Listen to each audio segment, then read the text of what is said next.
Thank you. I want to mention, because since he's emceeing this, he hasn't said it, our wonderful friend and colleague in the council, Corey Johnson, is the chair of the health committee, and as such, I sit on the committee. He's been doing an incredible job. He's been working and doing justice for all of us by getting great legislation passed that helps all of our communities. So thank you, Corey.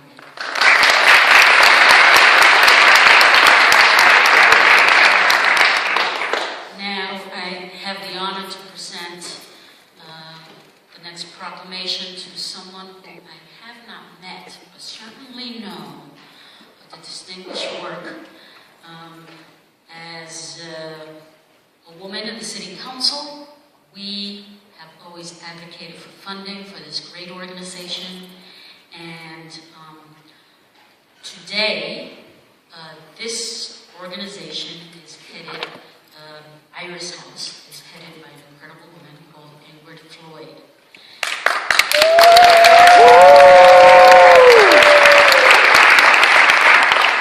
And under her leadership for the last 9 years, this organization has done great, outstanding work. I will read a little bit of the proclamation that cites some of her work.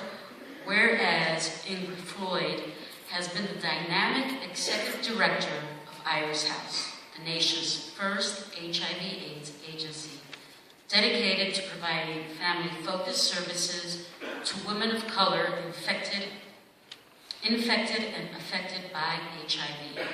She previously served as deputy director of Iris House for a year. More than 2 decades since it was founded, Iris House continues to save lives through comprehensive support, prevention, education, services for women, families, and underserved populations affected by HIV/AIDS.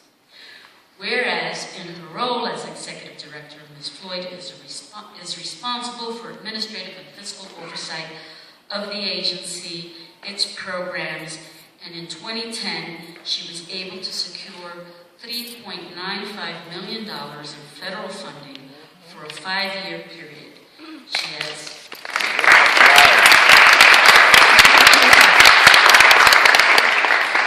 She has also been successful in securing private funds and implementing special events and fundraising for the organization.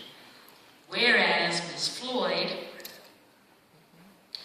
has improved the agency's policies and procedures and introduced new programs to the agency, such as HIV testing and counseling, harm reduction courses, substance abuse screenings, and condom distribution initiatives, along with programs to engage gay and heterosexual men. She oversaw the development and implementation of the 2012 social marketing campaign launched in Harlem and New Jersey called Love Your Life, Keep It 100. Yeah, that's right. And whereas under Ms. Floyd's direction, Iris House has greatly improved its visibility in the community with the introduction of the Women as the Face of AIDS Summit, held for the past 7 years to bring increased awareness to policymakers, funders, and providers on the needs of women living with HIV/AIDS. Today, be it known that in accordance with World AIDS Day, the Council of the City of New York is proud to honor one of those incredible women, Ingrid Floyd, as an outstanding champion in the fight for HIV/AIDS.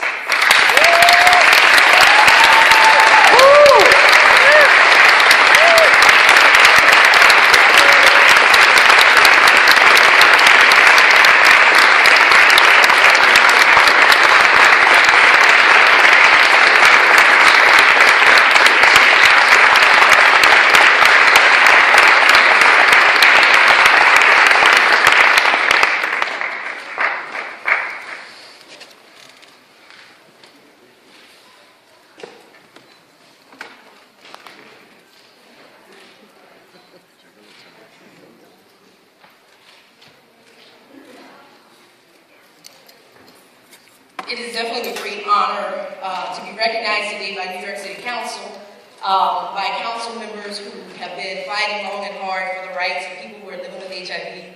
Councilmember Johnson, Mendez, Councilmember Torres.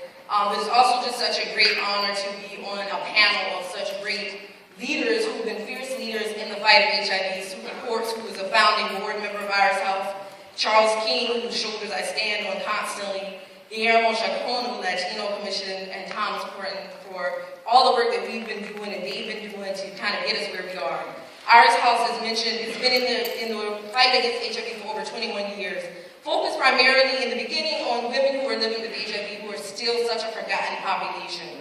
Women who oftentimes are mothers and grandmothers and caregivers, but aren't always remembered when we think about fighting for rights of people who are living with HIV. I'm from the South, so I like to say when I go home, people are always talking about, when I say I do HIV work, and they're talking about the fact that they don't have housing, the fact that they don't have medications, the fact that there's one place in town where they tested. And it makes me feel proud because when I say I'm from New York and they're like, oh my gosh, you all have it all. But the reason we have that is because of people like you in this room today who fight hard to make sure that New Yorkers who are living with HIV have access to needed services, needed essential support services, and not just medical care. That we make sure people have housing, have access to treatment, and have access to care. I have to say, just as a African-American woman standing here today, I have to just say I'm numb today by just the constant injustices that continue to happen in communities of color. I think we cannot end AIDS until we end the injustices that are happening to African Americans, particularly African American young men every day. And until we can do that, we'll never see anything.